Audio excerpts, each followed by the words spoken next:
Man, somewhere between 2010 and now, the world decided that basic survival should feel like a luxury resort bill. It's like we collectively woke up in an alternate universe where every single thing you need to function, food, water, shelter, electricity, gas, comes with a price tag that makes you question whether you accidentally wandered into a high-end jewelry store. And the craziest part, we all just adjust it. We got used to it. We joke about it. We post memes. Meanwhile, our wallets are screaming for mercy. Remember when coffee was $2? I'm not talking about that burnt sludge from a gas station. I mean an actual, decent cup of coffee from a local spot. You handed over a couple dollars, they handed you caffeine, and life went on. Now, coffee is a $20 experience served in a cup so small it could double as a thimble. And it's not just coffee, it's everything. Gas prices are like a slot machine you can't win. Groceries? A fucking loaf of bread is $6 and milk feels like it's competing with gold prices. Here's the kicker, they don't even try to hide the bullshit anymore. They'll straight up tell you, oh yeah, the price went up because of supply chain issues, and we just nod like, oh, of course. Supply chain issues? That's the modern corporate magic trick. Translation, we can charge more because you'll still pay it. And we do. Because we need it. Because they know we have no choice. Housing is the perfect example. Back in the day, people used to rent an apartment and still have money left over for food, clothes, and maybe a vacation. Now, rent alone swallows half your paycheck before you even get to luxuries like electricity or, God forbid, health insurance. And buying a home? Unless you're sitting on a small fortune or a suitcase of unmarked bills, forget it. The American dream is now just American debt with extra steps. What's wild is how they've managed to convince us that this is normal. They give us fancy new buzzwords like premium, artisan, or limited edition, and suddenly we're paying triple for the exact same shit we bought 10 years ago. A burger is now $25 because it has locally sourced heirloom lettuce. What the fuck is heirloom lettuce? It's lettuce. It's green. It's from the ground. But slap a fancy label on it and boom, they can upcharge the hell out of it. The tech industry is just as bad. Remember when you could buy a phone and keep it for 5 years? Now they deliberately design the thing to slow down after 2 so you feel like you have to upgrade. And the upgrade? It's basically the same damn phone but with a slightly better camera and a charging cable that's no longer compatible with the one you have. So guess what? You buy a new one. Cha-ching. It's the same play everywhere. Raise prices little by little so you barely notice, then hit you with a massive jump and call it market adjustment. And while we're all out here budgeting like we're running a small country, the people at the top are buying third yachts and gold-plated toilets. They have meetings to literally brainstorm how to squeeze a few more bucks out of the people already living paycheck to paycheck. Even cheap things aren't cheap anymore. Fast food was supposed to be the affordable option. You rolled through the drive-thru, grabbed a burger, fries, and a drink for under $5. Now a value meal is $12, and that's before they ask if you want to make it large for just 2 more. And the food hasn't gotten better. It's the same processed garbage. Just more expensive. And don't even get me started on subscriptions. Once upon a time, you bought something once and owned it. Now, everything is a subscription. You want to watch a movie? That's $10 a month. Listen to music. Another $10? Store files? Pay up? Play a video game? Surprise. The game you bought is just a starter pack, and the rest is locked behind premium content for a monthly fee. It's not ownership anymore, it's renting your entire life. They've even figured out how to make you feel guilty for complaining. Oh, you can't afford that? You just need to work harder. As if the reason we're broke is a lack of hustle, and not the fact that we're paying 2010 prices for nothing anymore. Back then, $100 could fill your cart. Now $100 gets you a bag with 2 items and a receipt that makes you feel like you accidentally bought a diamond. And here's the part that really fucks me up. Our wages haven't kept up with any of this. We're paying triple for the basics, but our paychecks are basically stuck in the same decade. It's like running on a treadmill that keeps speeding up while someone's taking money out of your pockets mid-run. And if you stop running, you're homeless.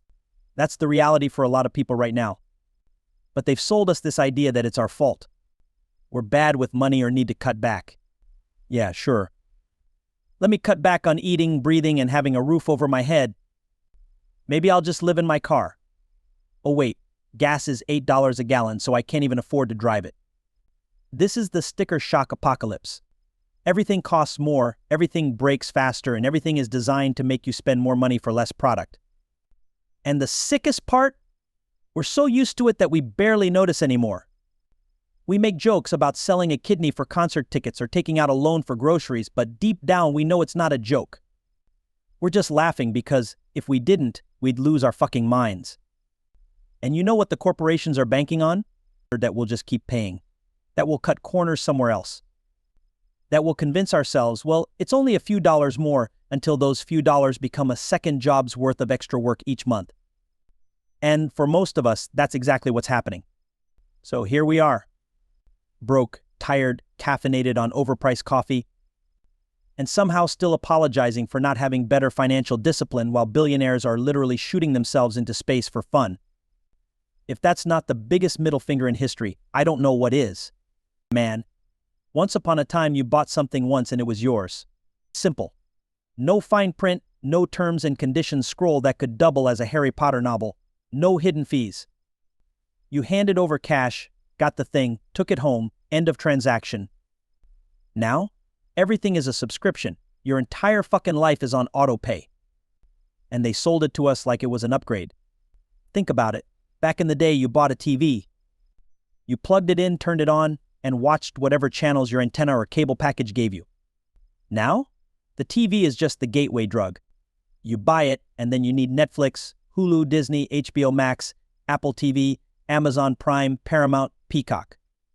Hell, you probably need a damn spreadsheet just to keep track of them all. And every single one of them is around $10 to $20 a month. Sounds small, right? Until you realize you're paying $150 a month just to flip through a bunch of shows you don't even watch. Music used to be simple too. You bought a CD or downloaded an album, and it was yours forever. Now Spotify, Apple Music, Tidal, all subscriptions. Stop paying and poof. Your playlists vanish like your last date when you mention commitment. And the kicker? You don't even own the music. You're just renting it. You're renting fucking songs. And it's not just entertainment. Your software is on subscription. Your storage is on subscription. Even your car might be on subscription now. BMW tried to sell people on paying a monthly fee to use heated seats. Heated seats, something that's already installed in the car. They want you to pay extra to unlock the feature, like it's downloadable content in a video game. And video games, oh boy. Buying a game used to mean you owned it. Now you pay $70 for the base game, and then there's DLC, season passes, battle passes, microtransactions, skins, loot boxes. Basically a casino hidden inside your entertainment. Kids are especially screwed because they grow up thinking this is normal. That's the scariest part. They think paying every month for the same shit forever is just how life works. The psychology behind subscriptions is genius in a deeply evil way. It's only $9.99 a month, which feels like nothing. Until you multiply it by 12 months, times however many subscriptions you've got. It's death by 1,000 auto-renewals. And the companies know once you sign up, you'll probably forget to cancel. They hide the cancel button like it's some sort of national secret. You've got to click through 10 menus, enter your password 3 times, confirm you really want to cancel, then they'll hit you with, "Are you sure?" You'll lose access to your benefits. Yeah, that's the whole point, asshole. Even groceries are getting subscriptionified. Meal kits like HelloFresh or Blue Apron make it seem like you're saving time. But you're paying premium prices for the privilege of chopping your own damn vegetables. Gym memberships? Subscriptions. That one's been a scam forever.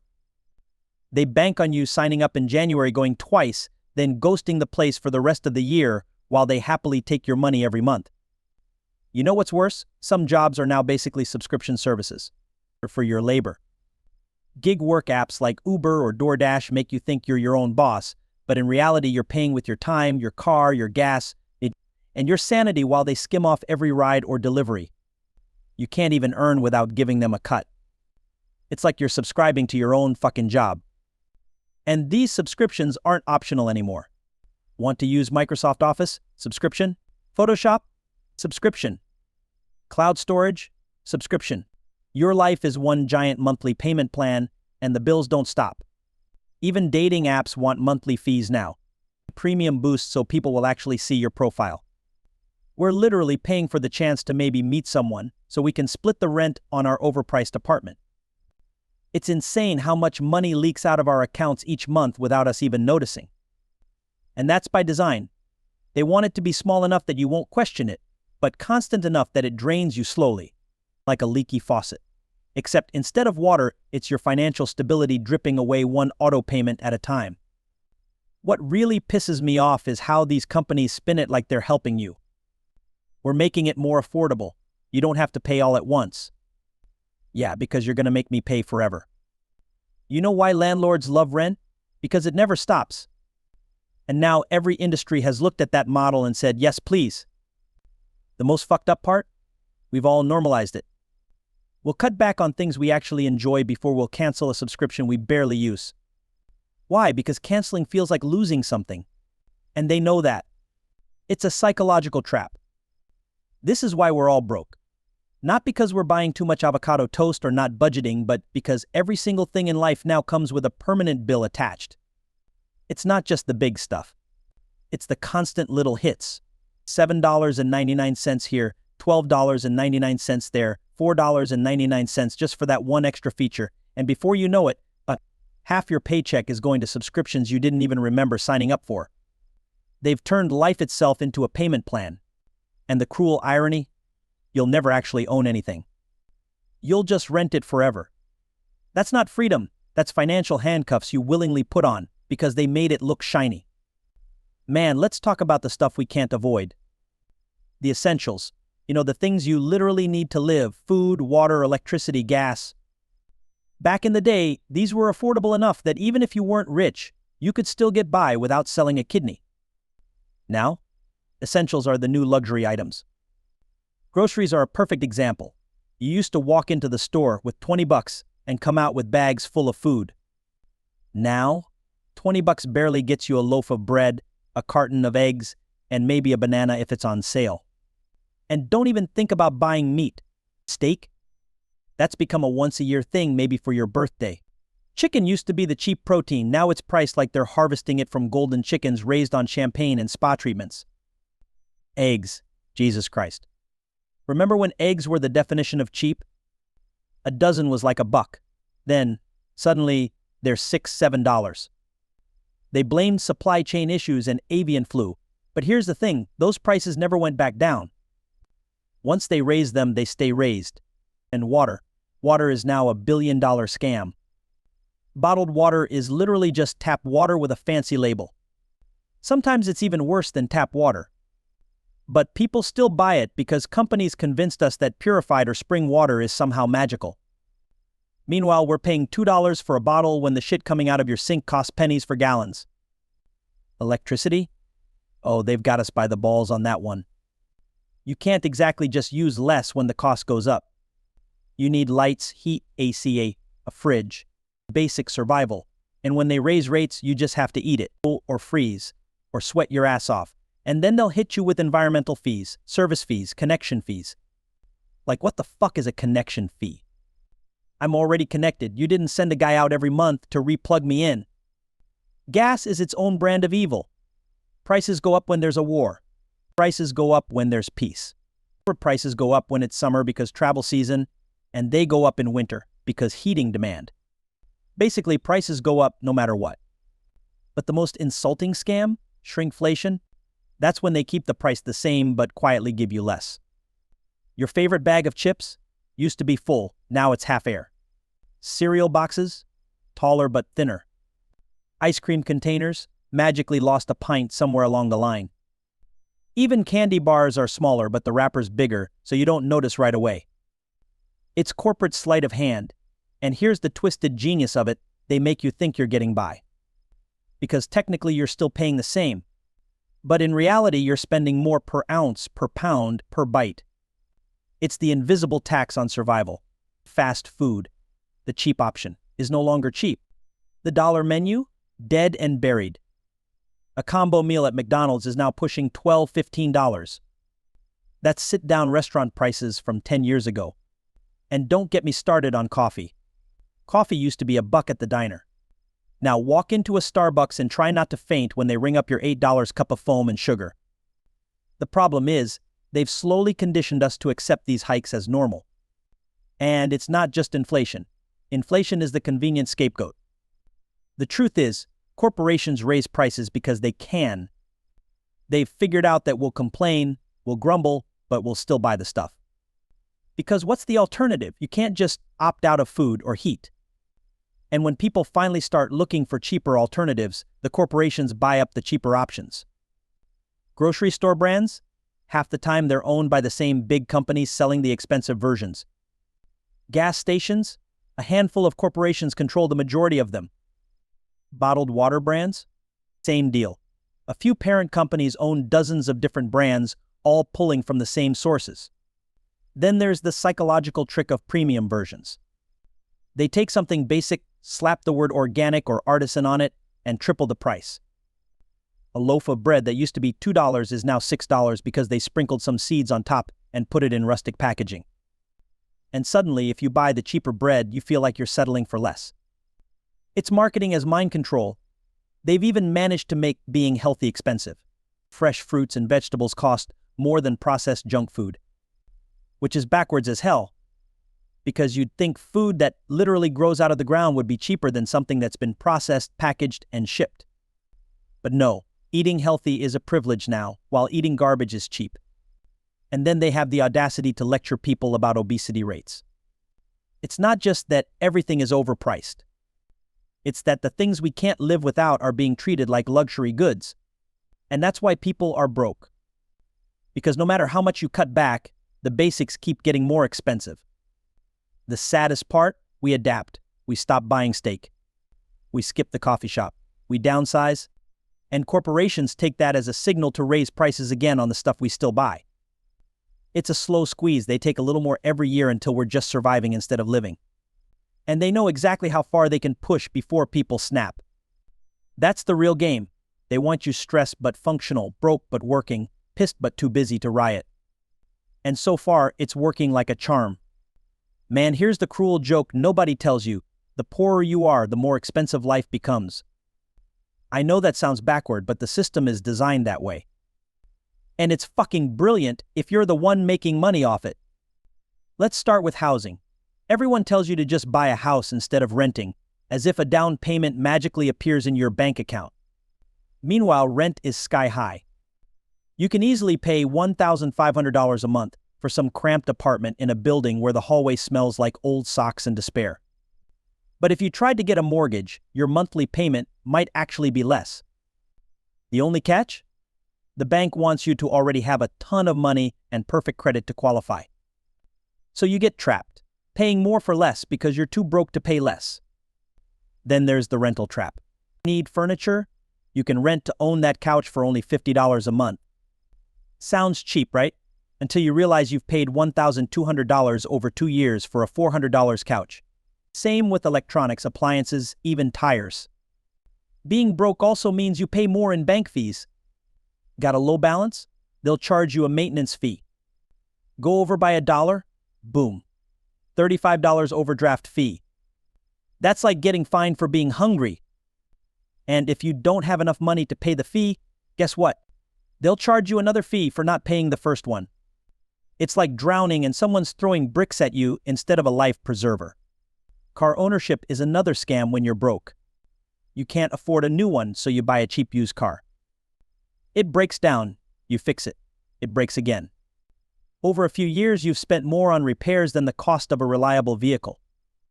But you couldn't get the reliable one because you didn't have the cash up front. And public transportation? Sure, if you live somewhere that actually has it. Otherwise, you're stuck with your money pit on wheels. Let's talk food. If you've got money, you can buy in bulk at Costco or get the fancy meal prep delivery services that are supposedly cheaper than takeout. If you're broke, you're buying small quantities at the corner store for higher prices. You're grabbing fast food because it's cheaper than buying a week's worth of fresh groceries that'll go bad before you can use them all. So you end up eating worse and paying more over time. And God forbid you get sick. Without good insurance, a trip to the doctor could bankrupt you. Even with insurance, you've got deductibles, co-pays, prescriptions that cost a fortune. And if you can't pay, they'll send the bill to collections, tanking your credit score. Which makes everything else in your life more expensive. Need a loan? Higher interest? Renting an apartment? Bigger deposit. Utility company? They'll charge you a security fee because your credit isn't perfect. There's also a hidden cost to time. If you have money, you can outsource chores. You can take Ubers instead of waiting for buses. You can pay for convenience, which frees you up to do things that make more money. If you're broke, you're stuck wasting hours in lines on hold or fixing things yourself because you can't afford help.